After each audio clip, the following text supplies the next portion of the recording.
Hi, Dr. Nedley, and welcome to the Truth About Weight Loss Summit. Thank you so much for being here. Well, thank you, Chef AJ. It's always great being with you. Well, I love your presentations, and I'm wondering if you could share with the viewers what are some of the secrets to weight loss? Well, there are a number of secrets to weight loss, but one of them is, of course, back to calories. And calories are not actually weight in regards to weight loss, as you will see. So, of course, energy intake must be less than energy expenditure. Or another way of saying is energy expenditure must be more than energy intake. And there's 3,500 calories that is equal to 1 pound of body weight. And of course, the average individual will eat about 2,200 calories per day, 2,200 calories. So that gives you an idea. If you're fasting, you know how much weight you could actually take off there. But just 115 less calories a day will equal a pound of weight loss a month. And so, of course, there's been organizations like Weight Watchers that teach you how to count calories and how to put a limit on it. And those can be successful to a certain point.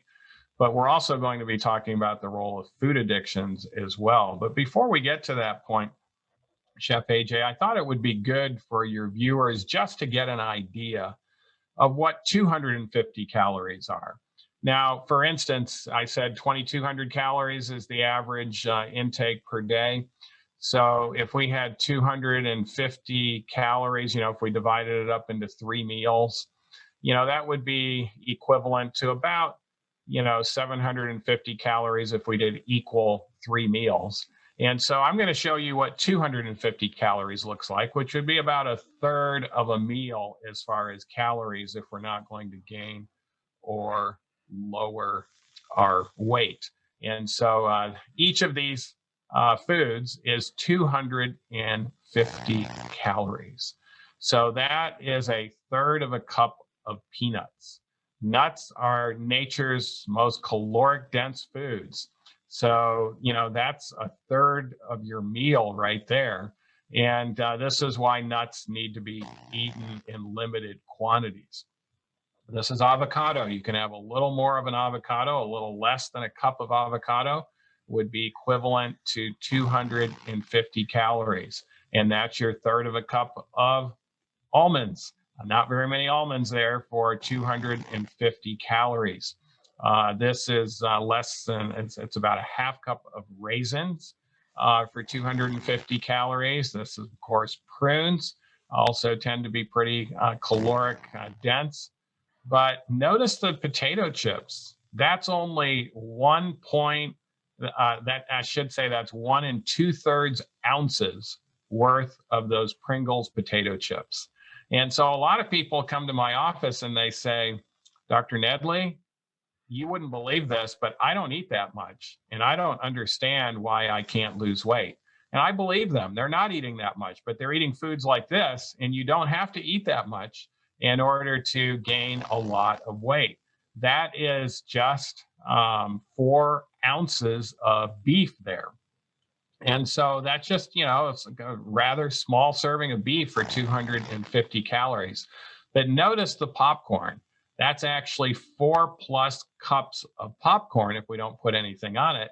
And could you imagine trying to eat 12 cups of popcorn for a meal? You would be pretty stuffed and you wouldn't really want to eat that much. But your M&Ms, we're back to just a little more than an ounce of those M&Ms for your 250 calories. And a lot of people will eat 3 times that amount easily for dessert. And that's a whole meal as far as weight is concerned. This is going to be 4 tablespoons, a little less than 4 tablespoons of honey. I think it's 3.8 tablespoons of honey. This is a little less than 3 tablespoons of peanut butter. And, you could easily put that on in a lot of things and dishes. And, that's 250 calories. That's going to really add up. 5 tablespoons of the strawberry jelly. 2.5 bananas for 250 calories. 1 banana is about 100 calories. This is your flavored yogurt, about a cup of that for 250 calories. but a little over 4 ounces. I believe this is 4.5 ounces of fish for 250 calories. Not much there. You can, meat also is very caloric dense, and it is going to add to the waistline. This is over 2 cups of orange juice, but 3 large oranges for 250 calories. This is about a cup of cottage cheese for 250 calories. But guess how much zucchini that is? That is we're not talking ounces, that's 4.6 pounds of zucchini. Now, could you imagine trying to eat, you add that up for pounds, and to get one meal of 750 calories, you would have to be eating well in excess of 12 pounds of zucchini, about 13 pounds of zucchini. It'd be almost impossible to do at a meal, and you would feel so overstuffed, but yet it's not caloric dense. And these are actually very rich in nutrients. But contrast that with just 2 tablespoons of oil. Whether this is corn oil or olive oil, it's going to be the same amount in calories. But look at all the mushrooms that you can eat. Huge amounts of mushrooms. That's almost 4 pounds of mushrooms. That's over about 3 pounds of broccoli for 250 calories. But just 2 of those Reese's peanut butter cups for 250 calories. So contrast this. You can eat this amount of broccoli versus this amount of Reese's peanut butter cups, and it's going to do exactly the same as far as caloric intake is concerned. Quite a few carrots, over a pound of carrots, but not even a half cup of jelly beans. That's a 40% of a cup of jelly beans for 250 calories. And celery, this is incredible. This is almost 5 pounds of celery that you'd be able to eat for those 250 calories. So you really don't need to worry about how much you're eating of these type of foods. You can eat till your heart's content. Just a bunch of grapes, however. Grapes are going to be more caloric dense than those vegetables. This is a cup of mashed potatoes for 250 calories, but just 2 slices of that American cheese. And you're thinking, oh, just a little bit of cheese for flavor. But as you add that on, it is really increasing the calories. This is well over 3 pounds of tomatoes. Tomatoes you don't have to worry about the tomatoes that you're eating. As long as they're fresh tomatoes and you don't put anything on them, you can eat pounds of it for 250 calories. That's 24 sticks of gum for 250 calories. And that's well over a cup of oatmeal. I believe it's like 1.8 cups of oatmeal for 250 calories, but not much chicken, just a little, about 4 ounces of chicken for 250 calories. That's a third of a cup of sugar for 250 calories. This is whole wheat pasta, more than a cup of that, but just a little more than an ounce of butter. I believe this is 1.5 ounces of butter for 250 calories. And this would be more than an ear of corn for 250 calories, a little more than 4 ounces of ham for 250 calories. And 2 apples, 2 large apples will be equal to 250 calories. But then we get to the pounds again. That's a whole head of cabbage. Imagine trying to eat 3 of those heads for a meal. Very low in calories, but not even a whole Butterfinger. You just take less than that bar of Butterfinger, and you've already got your 250 calories. This is pasta in the form of macaroni. If you don't put anything on it, you can get well over a cup. And that's not even a half of a cheeseburger. That's 40% of one of those cheeseburgers with cheese on it and the burger. That's your 250 calories. And so you can imagine how easy it is to really get a lot more than that 750 calories at one meal. But look at all the kale that you can eat. Very rich in all sorts of nutrients. You can eat to your heart's content, and you don't have to worry about your waistline. This is a half of the serving of the quotes large French fries at McDonald's. So less than half of that serving, and you've already got 250 calories. This is less than a cup of ice cream. I believe it's 0.7 of a cup of ice cream. It's going to be pretty loaded in calories. This is skim milk, almost 3 glasses of skim milk. A lot of people think, well, there's not much difference between skim and whole milk, but this is whole milk. It's not even 2 cups. It's 1 2/3 cups for 250 calories. And if you eat whole wheat bread, it's actually not as bad as a lot of people think. A lot of people think bread is going to add a lot to the waistline. Well, it's not really the bread so much, but what you put on the bread that's going to be the issue. And you can see it wouldn't take much butter to butter those things up, and that will well more than double that weight. This is Hershey's milk chocolate, so that's quite a bit of calories when you consider it. Fig Newtons are also pretty loaded, just 4.5 of those Fig Newtons for 250 calories, but this is the amount of Dove chocolate. So just 6.5 of those little squares of Dove chocolate, and you've got your 250 calories. And who stops at just 6.5 when they start eating this, particularly at holiday time? And so I think it's very important for our listeners also to recognize that many of these foods, like the Dove chocolate, are not only high in calories, but they have something else. They've got a little hook in them. And that hook has to do with food addictions. And I wanted to spend a little time explaining the brain chemistry behind food addictions. And one of the reasons why this obesity epidemic is so difficult to solve. You know, I'm really glad, Chef AJ, that you have, dedicated this whole seminar and conference to weight loss, because it's such a major problem in our country. And, we've had politicians attack it.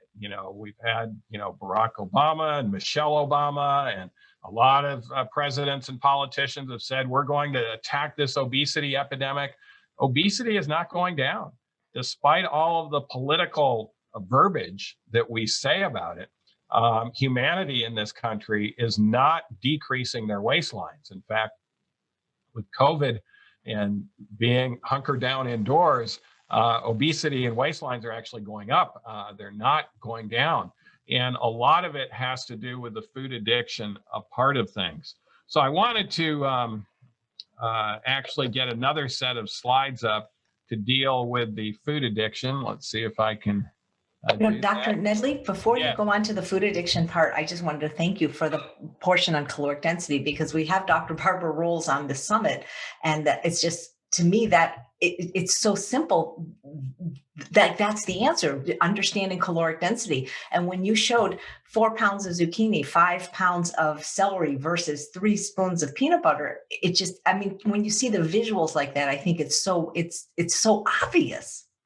Yes, it is. And it's also, it doesn't make our patients out to be liars, because so many of my patients have stated, Dr. Nedley, I've got something wrong with me. It's my thyroid or something. Truly, I know you don't believe me, but I'm not eating that much. And I'll say, you know what? I do believe you. And that's when I'll get out the slides right in the patient visit, so they can realize you don't have to eat that much in order to have a lot of excess calories.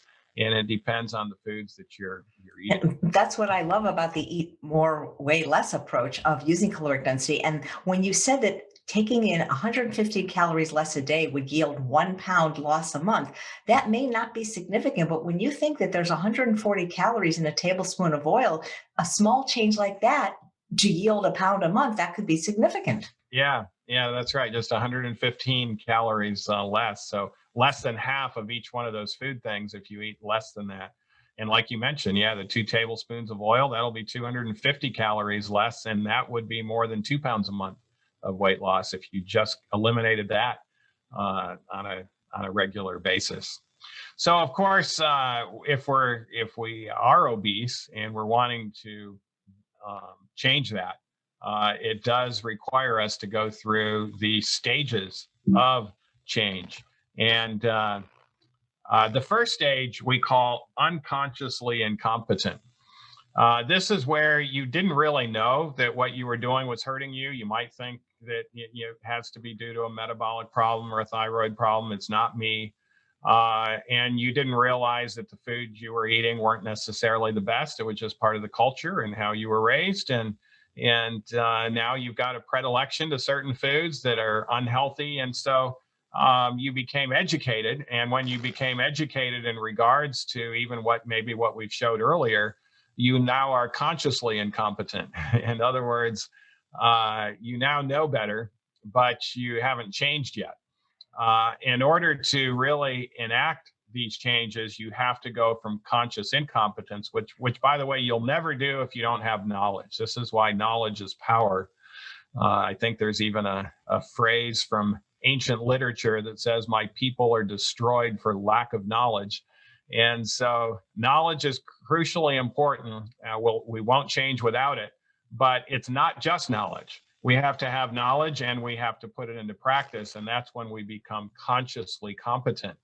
And this requires some determination. It requires some persistence. It requires us going against our grain of our habits and maybe even feeling a little deprived, particularly if we feel a food addiction, towards, say, ice cream or chocolate or things of that nature.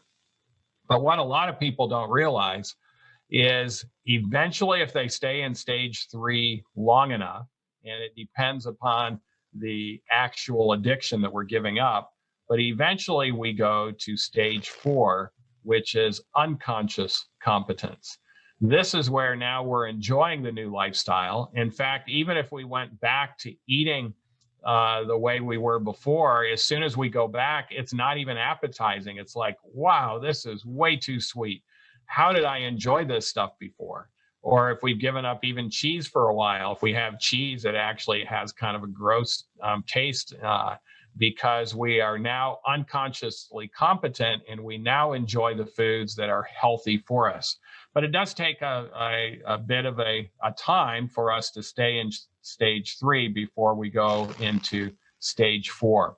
So when we get into addictions of any kind, whether it's food or anything else, we have to look at the dopamine reward circuitry that is present in the lower brain, what we call the limbic system. The frontal lobe is the high brain. This is the part where our decision-making ability is at. It's where our willpower is at. But that frontal lobe can be suppressed, and our limbic system can easily override the frontal lobe until we make some changes. And the top of our human reward list that stimulate these dopamine receptors are food, sex, love, friendship, and novelty. Of course, these can be all good in their time and place. And this is why the lower brain has predilections to these things, because we could be doing some very important things that we enjoy doing and forget to eat. And then end up having health problems as a result of malnutrition and starvation if we didn't have those dopamine reward circuits in our lower brain. And we might forget to, come home for the holidays or whatever, or associate with our friends and family. And novelty is also a good thing. Novelty is learning new things. We actually get some dopamine from that. And hopefully your viewers are getting some dopamine today just from learning about this. And so these are called natural reinforcers as contrasted with addictive chemicals. Of course, alcohol and cocaine and other addictions can stimulate this as well. But these are just natural things that can bring about this dopamine reward circuitry. And of course, once the dopamine desire comes and we're realizing, you know what, I'm hungry, I really should eat. We have a choice. This is where our frontal lobe kicks in. If we're going to eat, we might actually decide we're on a time-restricted eating pattern for health reasons, and we're not going to eat even though we're hungry. When we're going to eat, what we're going to eat, maybe where we're going to eat, or even how we're going to eat and who we're going to eat with. These are all frontal lobe decisions that are not part of the limbic system. They're really part of the frontal lobe and the analysis of how we're going to do all this. But it turns out the bigger the squirt of dopamine, the more you want something. No dopamine, and you just ignore it. So chocolate cake and ice cream tends to produce this big blast of dopamine. Celery, even though it's very healthy and we can eat a lot of it, not so much dopamine. And one of dopamine's nicknames is called the molecule of addiction. As psychologist Susan Weincheck explained in a 2009 article, the neurotransmitter dopamine does not cause people to experience pleasure so much, but it causes a seeking behavior. Dopamine causes us to want, to desire, to seek out and search, she wrote. We could call it the anticipator chemical in the brain. It's the opioid system that causes one to actually feel the pleasure more so than dopamine. Yet, as she explained, the dopamine system is stronger than the opioid system. We seek more than we are actually satisfied. And addiction can be thought of as wanting run amok. So when we get to this addictive cycle, our desires are actually can be self-sabotaging, and we can start to run amok. And so the super normal stimuli, these very sweet foods or these very rich foods, that's one of the things about chocolate. We could talk about, we'll talk a little bit about what chocolate does with dopamine here in a little bit. Cocoa is not bad. It's an antioxidant, but no one eats straight cocoa because it's so bitter. They have to put a lot of sugar and a lot of fat to make it appetizing. And that's the area that can actually produce this supernormal stimulus when we get to those levels. And there can be supernormal versions of natural rewards can override our brain's satiation mechanisms. This is where our brain thinks that we're satisfied. And the I'm done feeling goes away, creating unhealthy brain changes. This is why unhealthy food and even unhealthy sex can be more addictive to more people than substances such as alcohol. And research confirms anticipation of reward and novelty amplify one another to actually increase excitement and begin to rewire our limbic system and our lower brain.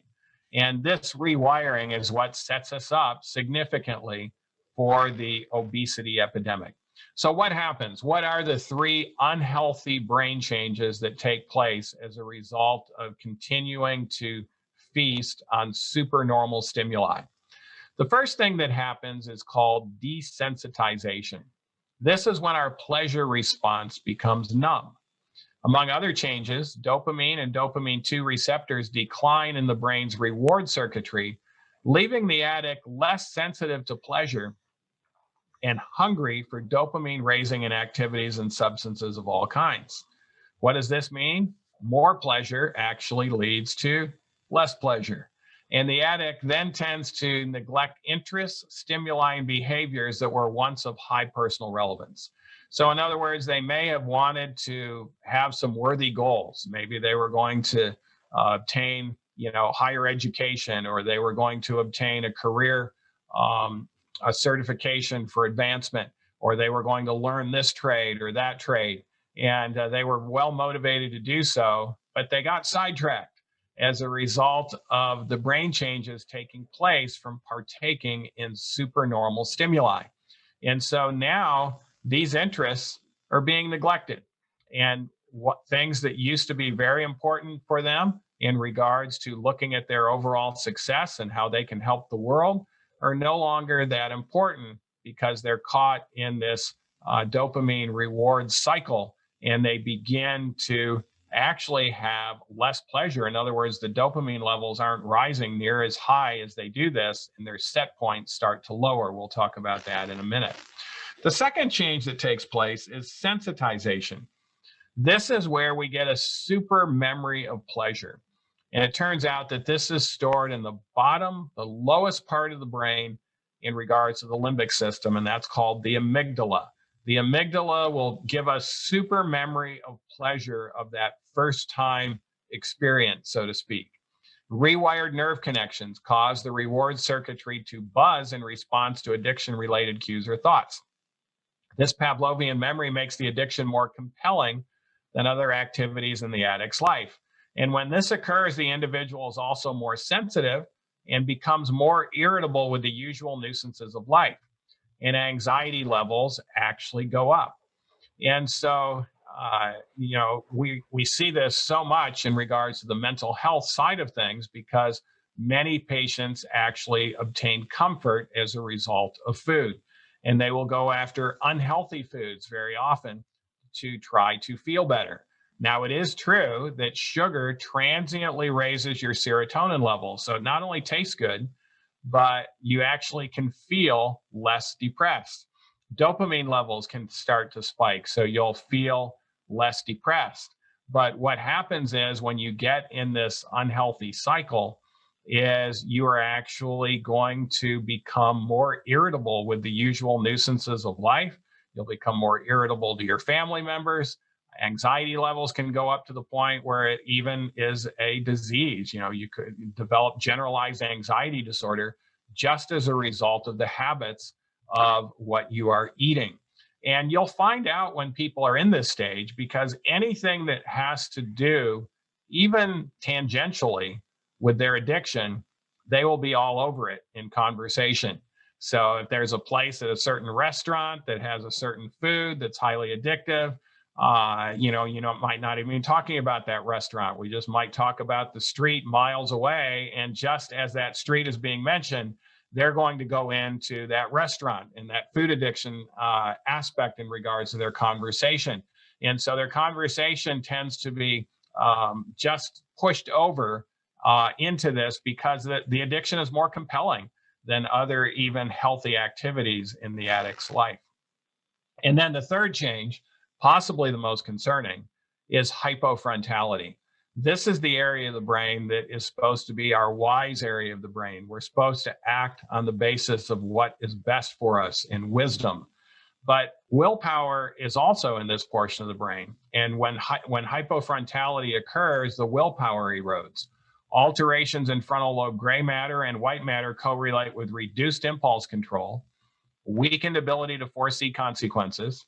So it's a lot harder for this individual to reason from cause to effect. This is why sometimes, people that are in a healthy state of mind, when they see an unhealthy person going to a restaurant, all that you can eat, and see that they're morbidly obese and they're piling on things on their plate that are even going to make things worse, we look in horror towards those individuals. But in reality, because of this cycle, they have reduced impulse control and they have a weakened ability to even foresee the consequences of what they're doing. Dysfunctional stress circuits occur, and the limbic system at this point easily overrides the frontal lobe. These are supposed to have a balance. In fact, the frontal lobe is to be stronger than the limbic system. The limbic system is supposed to remind the frontal lobe of what needs to be done so the frontal lobe can make the wise choice.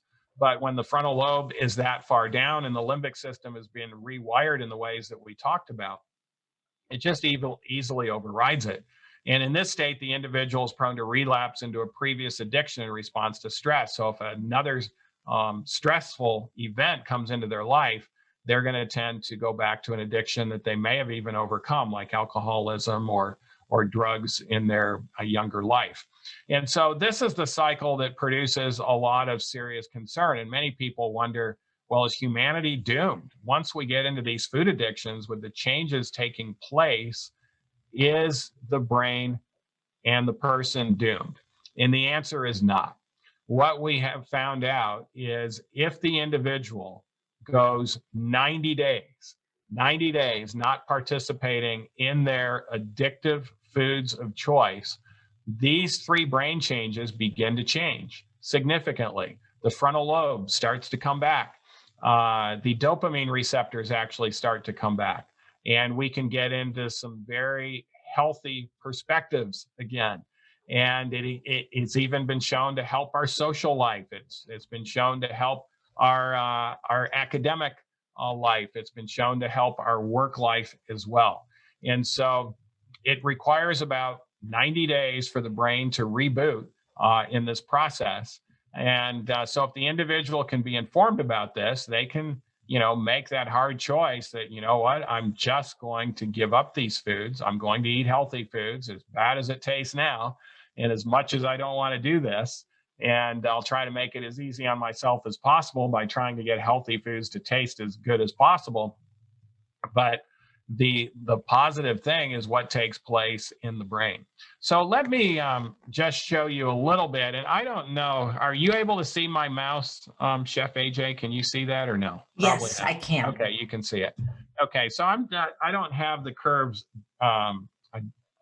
actually spelled out here, but I'm going to, if this slide, the y-axis, which is up and down, is dopamine, and the x-axis is time. And in the middle of this would be neutral. So this would be neutral dopamine levels. Let me just show you a little bit about what happens when we first have our, say we're even 2 years old and we're given one of those Dove chocolate pieces. And what's going to happen to dopamine? Well, dopamine is going to shoot up and it's going to spike, and it's going to be not just a gradual big a gradual spike. It's going to be a big, almost linearly shooting up in time and up here at the euphoric stage. Now, it doesn't stay there for very long. It actually, and I'm sorry the mouse keeps disappearing here, but it actually stays up for just a few minutes, and then it plummets again. But when it plummets and goes back down, it doesn't go to neutral. It actually goes a little bit less than neutral. Now, of course, we remember how that Dove chocolate tasted, and when we get another opportunity, we're going to try it again.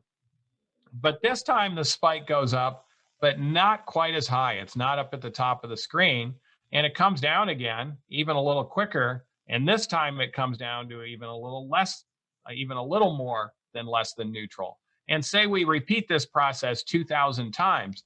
After 2,000 times, our dopamine set point is down to here. There's nothing bad in our life, but we're actually feeling depressed. We're feeling deprived. We don't feel very good. And when we eat the Dove chocolate, it actually just brings us up to neutral now. And this is where most people would feel that are healthy the majority of the time, but we're having to partake in our addiction of choice in order to get up to neutral. So first we use addictions in order to try to get high, but then soon we're doing it just to try to feel numb or neutral. Now, let's say we have no addictions. Let's say we have gotten rid of all of our food addictions. We've gone more than this 90 days. We're enjoying the great, tasty foods that are low in calories. We've lost weight. We're feeling good about that as well. And of course, not only about it, but, as the saying goes, nothing tastes as good as being thin feels. And so, you just feel better in a thin state. And so let's say that we have, just a kale dish with maybe some onions and a little bit of lemon on it, and it's cooked nicely. What happens to our dopamine levels then? Well, our dopamine levels don't spike like they do with chocolate, but they go up more gradually. And when they go up, and we also have some other good foods, it may not be quite in the euphoric stage, but it's still way up above neutral, and it will stay up there for a while. Our meal is done, but we're actually feeling better. And it just gradually comes down to the point where, and there's other things that can get it up there. If we go on a nice walk, or if we, listen to some nice music, that can also bring the dopamine levels up. But those things are going to be gradually increasing and then gradually decreasing. And it turns out the person with no addictions, Chef AJ, has dopamine levels that are far above neutral the vast majority of the day. So everyone gets their dopamine. It's not just the addicts that are getting their dopamine. Non-addicts get their dopamine. But it turns out if we take a look at the area under the curve is far happier, far more fulfilled, and far more satisfied in those that don't have the food addictions or other addictions going on.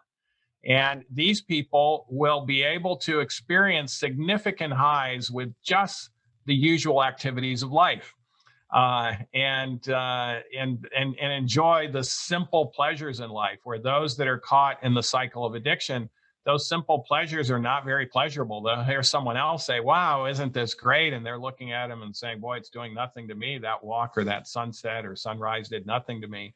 And that's because their dopamine set points are down here, and they have to use false ways of altering the way they feel, basically these addictive ways, to try to get up to neutral.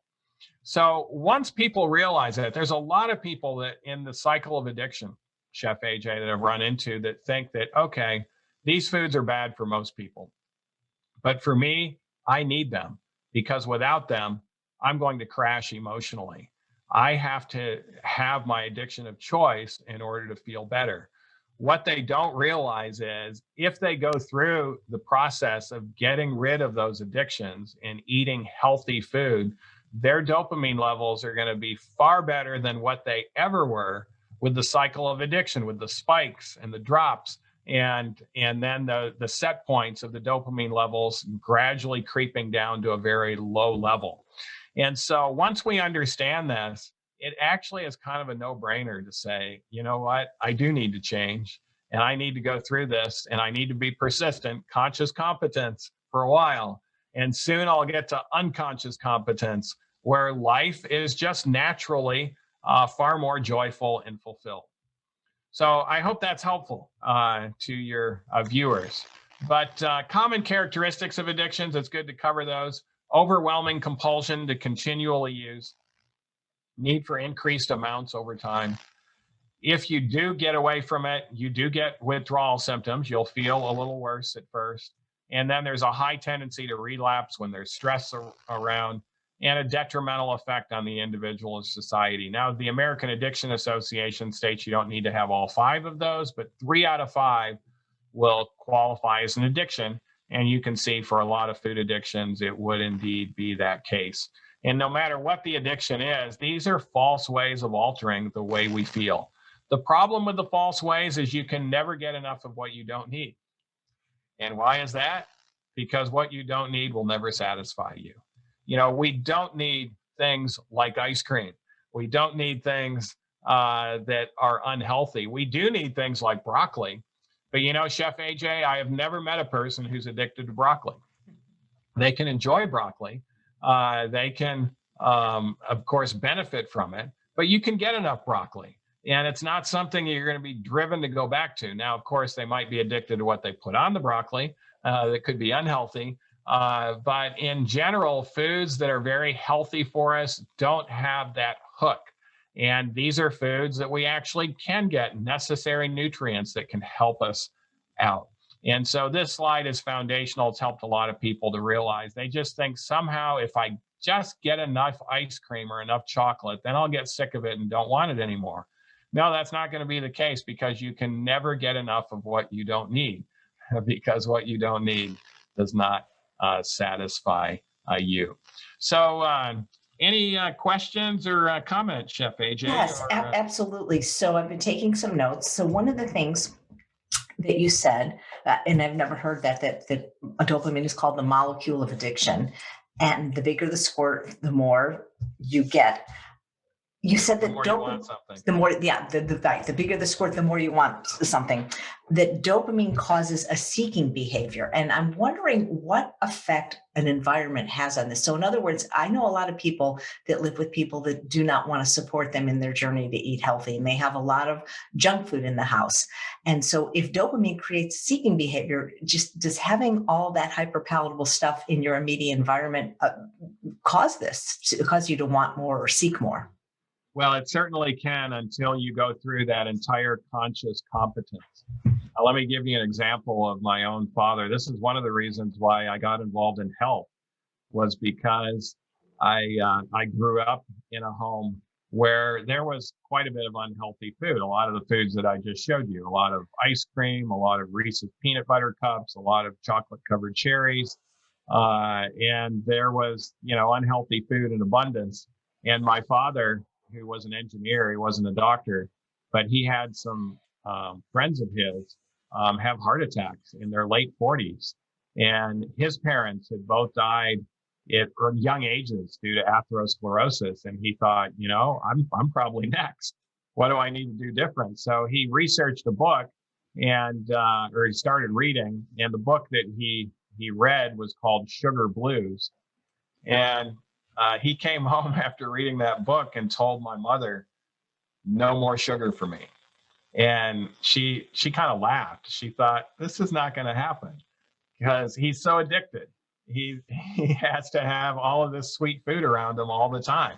But he was serious. He says, I don't want to do this. The next day, he came home and she was baking Reese's. No, she was baking Toll House cookies. And you know how that smell is with the chocolate of the Toll House cookies. It's very, strong affinity for someone who's in that cycle of It's addiction. intoxicating. That's why a lot of times I have friends that are realtors, and when they're doing a house showing, they will often put chocolate chip cookies in the oven before the showing. Yeah, yes, exactly. And so he said, I can't take this. And so he left the house and he went out into the garden. Fortunately, we had a garden, and he started working outside so he wouldn't be, succumbing to all of this. And he didn't have the Toll House cookies that night. But finally, she realized he was serious about this. And so she would make him a blueberry pie with no sugar. And she would make us blueberry pies with all of this sugar in it. And it took about 4 months. And in this case, so he was consciously competent for 4 months. The pies were switched. He bit into his pie first and he said, I can't take this. This is a sickening sweet. I don't even want this. This has to be your pie. She says, you're crazy. That is not our pie. That's your pie. It's the one without any sugar. And she bit into the pie that she thought was the one with sugar in it, and her mouth puckered up. She says, this tastes terrible. You're right. These pies got switched. And, he didn't want the stuff, even though it was around in the house and nobody else had changed their lifestyle at this point. He didn't even want it. And our uncle from Texas used to come up and say it was worth the trip just to see my father eat, because he was enjoying healthy foods in their natural state. He says, it's just amazing to see a guy enjoy just eating corn on the cob. And he's got this big smile and he just thinks it's great. And he says, I haven't seen this very often, but he says, your dad thoroughly enjoys food. But yet he wouldn't want to go the other, what we were eating, because it was sickening to him at that point. So that's the good news for your viewers who have families that are not supportive. If you stick with this, you won't even want what they have anymore. Doesn't it make it harder when everybody around? I mean, see, your dad seemed to have like his mind made up, but so I find that, because you had mentioned that there's a tendency to relapse when you're stressed. And if you're stressed and there's cookies in the house, it's easier to eat the cookies than if the cookies aren't in the house. Oh, most definitely. Most definitely. So it's nice if everyone can get on board and say, you know what, we all ought to do this. But, we can't necessarily be dependent on everybody, because one of those might relapse as well due to something else and bring something in.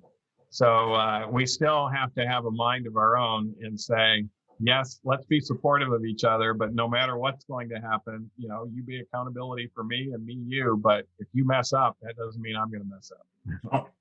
You said that what you don't need won't satisfy you. I love that. I mean, I wrote that down. That'd be that great t-shirt or a mug. But the 90 days to reboot, that's a long time for people sometimes. It is a long time. And there's often relapse during that time. So don't kick yourself or say you have to throw in the towel if you relapse at day 7 or day 15. Just realize, okay, let's start this over again. Let's see how much farther I can go. I went 7 days this time. I'm not last time 15. Let's keep going until we get 90. But people will talk about after the 90 days, it's almost like a light switch gets turned on in their brain, and they love it. And they love the way they feel. They love the way they're thinking. Their motivation is now far more powerful. Even their interactions with the rest of humanity is far more fulfilling. And they will talk about how they're able to work harder, more focused. They can work circles around their workmates, all of due to the fact that this dopamine cycle is no longer present and your frontal lobe is now in charge. And not that the dopamine isn't there, as I mentioned, it's there, but it's there in healthy, nice, even sweeps and not these big spikes and valleys. And it is a better life. But after 90 days, people will talk about the big advantage. Yeah, that's I believe that because after 43 years of being addicted to sugar, when I finally got off it, it wasn't even so much that about losing weight. It was just I felt like I call it a calm, stable brain. I felt different I just felt different, like I was a different person. Like I wasn't a Yeah. drug addict anymore. Exactly. And that's the phraseology that many will people say. They'll say, I don't even know that person before. They realize what they were doing but they realized they are a different person, and they love it.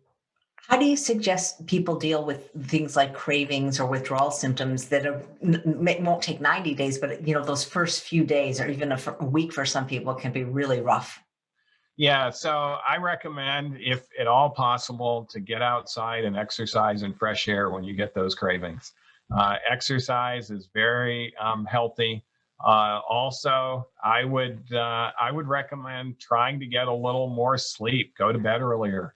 And that helps actually our frontal lobe in this whole process to get a little more sleep. In addition, stay well hydrated. Instead of going after what you're craving for, drink water. Stay well hydrated. That is also very helpful. And then just get out some of these slides and phrases and say, it's going to be worth it for me to persist.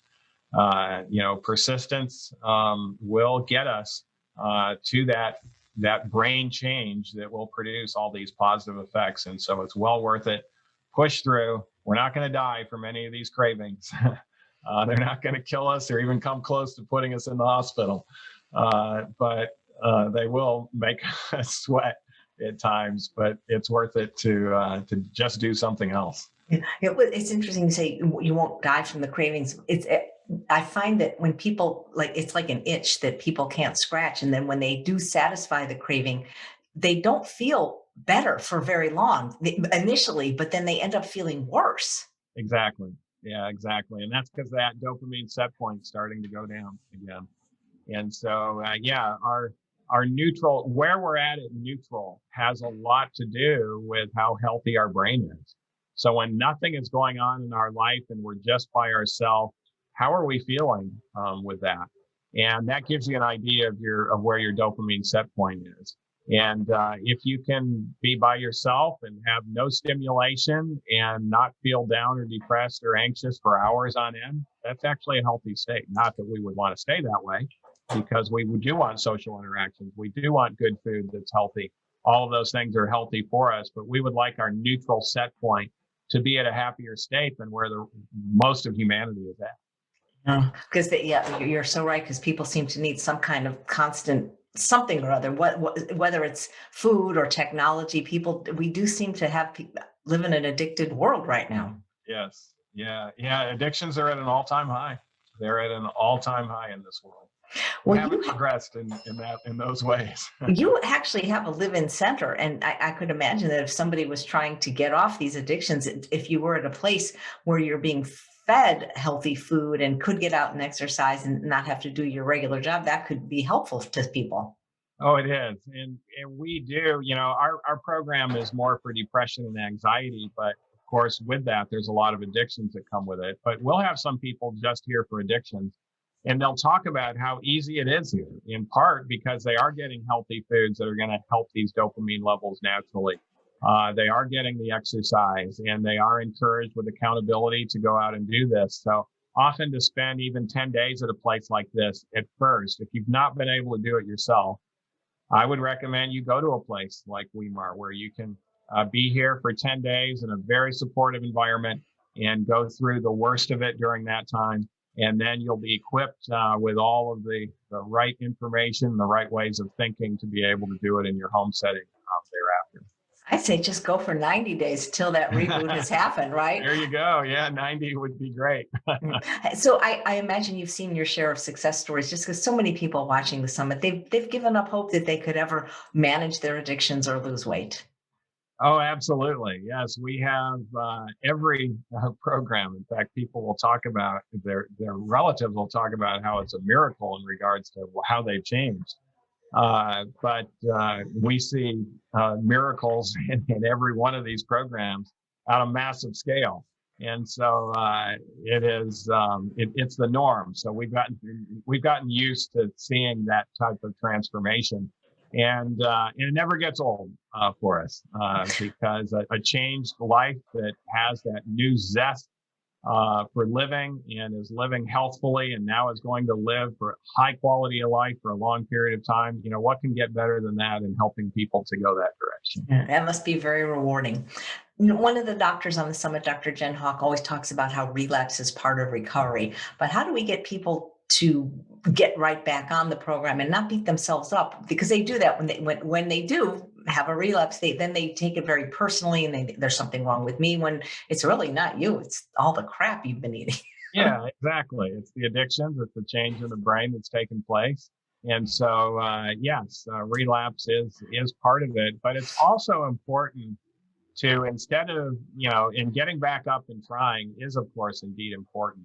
But we also need to analyze why we messed up, and analyze what were we thinking, what were the stimuli at the time, what were the thoughts going through my head, because there's always irrational thoughts that we bought into at the time that we relapsed. And if we can start writing down, I'll have patients write down in flashcards the true thoughts instead of those irrational thoughts at the time that those stimuli are around.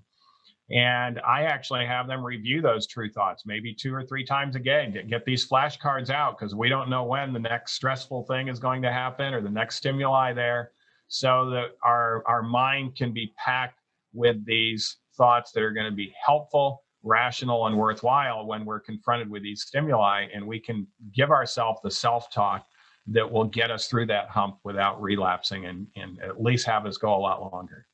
Well, you mentioned that people can be more prone to relapse when they're stressed, but do you find, Dr. Nedley, that for some people, the pull of these hyperpalatable hedonic foods is so addictive that everything could be just fine and they'll still relapse just because that pull of the way the food is designed?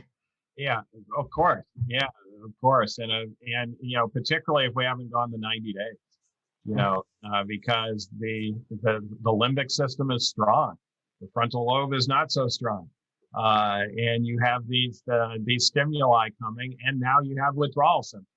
You might be feeling lonely. You might be upset at the fact that your relatives couldn't come home for the holidays because of COVID or whatever. And so you're just feeling bad and saying, okay, well, one piece isn't going to hurt me. And then you realize, wow, what have I done to myself? But don't ever give up. Even in smoking is known to be, even, tobacco is known to be more addictive than food addictions. And it's hard to find a smoker that quit completely, that did not try multiple times before they got there. And so a lot of people think, hey, I tried to quit smoking last year, it didn't work, so why try again? No, the more we try and the more we analyze what went wrong at each of these failure points gives us, we can turn defeat into victory that way. And we can actually have our minds in a far better state, so that we can go long term without these addictions. And then, of course, experience the joy of living in a fulfilled, healthy, and even far tastier environment, with the change in our taste buds that has occurred due to this. And that's what a lot of people don't realize, Chef AJ. They think it's going to be a lifelong struggle. No, it isn't. You go through that hump, and that lifelong struggle isn't there. And even if you were to go back to foods at some holiday event where you're with unhealthy people and you try it, it's no longer appetizing for you. So it's not like you're hooked again and you're going to have to go back. It's like, yuck, I can't believe I enjoyed that before. And that's great. That's a great feeling. Yeah, well, that's what happened to your dad. I love that story. I'm just curious, why didn't he just tell the whole family to get off sugar at the same time? Well, he was a very nice man. I think he would have He would have very much, he tried to encourage my mother to go that way. My mother ended up more obese than he did. Obviously, he lost weight and she ended up dying from complications of diabetes. And he loved her through the entire process, but he was not coercive to others. But he certainly made a difference in my life because I could see what was happening. I saw my new dad emerging from all of this. And I realized there is a lot to what you put into your body and your health of mind. And it really encouraged me to go into the health field. Well, I love that you told about how he just got excited eating a piece of corn.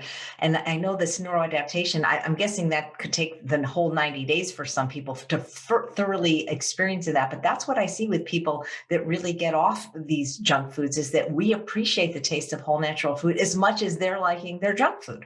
Exactly. Exactly. And it even tastes better. There's something empty about junk food. And there's something very wholesome once you start to enjoy nutritious food. It does, in my mind, because I've been both ways as well. And in my mind, it's a far better taste than what I used to get with my root beer floats. Well, like another expert on the summit, Dr. Doug Lisle says, we are designed to love the taste of whole natural food. Yes. Well, and the other nice thing about this is why we have sweet tooth. It's actually for a good reason. And that is the apple that is sweeter in its natural state, it actually has more nutrients in it. And so when we enjoy food that hasn't been doctored in its natural state, we're actually self-selecting out the healthiest natural foods available. And that's why we were designed to have this sweet tooth, not to go the refined route, but to actually seek out the healthiest foods for us. I love that you gave the example of people quitting smoking, not quitting on the first try, because another expert on the summit, Dr. James Hill, who co-founded the National Weight Control Registry, who studies people that have successfully kept weight off, said the same thing. It's not like people were obese or overweight and then went on a diet and that was it. They had multiple unsuccessful attempts until they finally were successful. So that's really what I want is for people to never give up hope. But how do we help them with the resiliency? Because when you feel, I don't like to say the word failed, but when that's how they feel, like they failed. So why even try again? Well, it is, well, I think we've mentioned it, but if we give up, just look at the differences of what would happen if we give up. We're looking at shorter lives. We're looking at less happy lives. We're looking at less fulfillment to others. And we're self-sabotaging ourselves and our entire family. I hate to say it, but, my mother, as much as I loved her, as a result of her not being willing to go the route that my dad went, she did self-sabotage and she sabotaged the family in so many ways. Was it worth it? Was it really worth it? It really isn't. And so when we realize, if we think that we've just got to live this non-ideal lifestyle for the rest of our life, our brains, are neuroplastic. That means that they are capable of changing. No matter where the brain is at, and no matter how hooked you think you are on something, that brain can change for the better, and you can become unhooked. Yes, it's a process. Yes, it's hard. Yes, it requires persistence. But what valuable things in life don't require some time and persistence?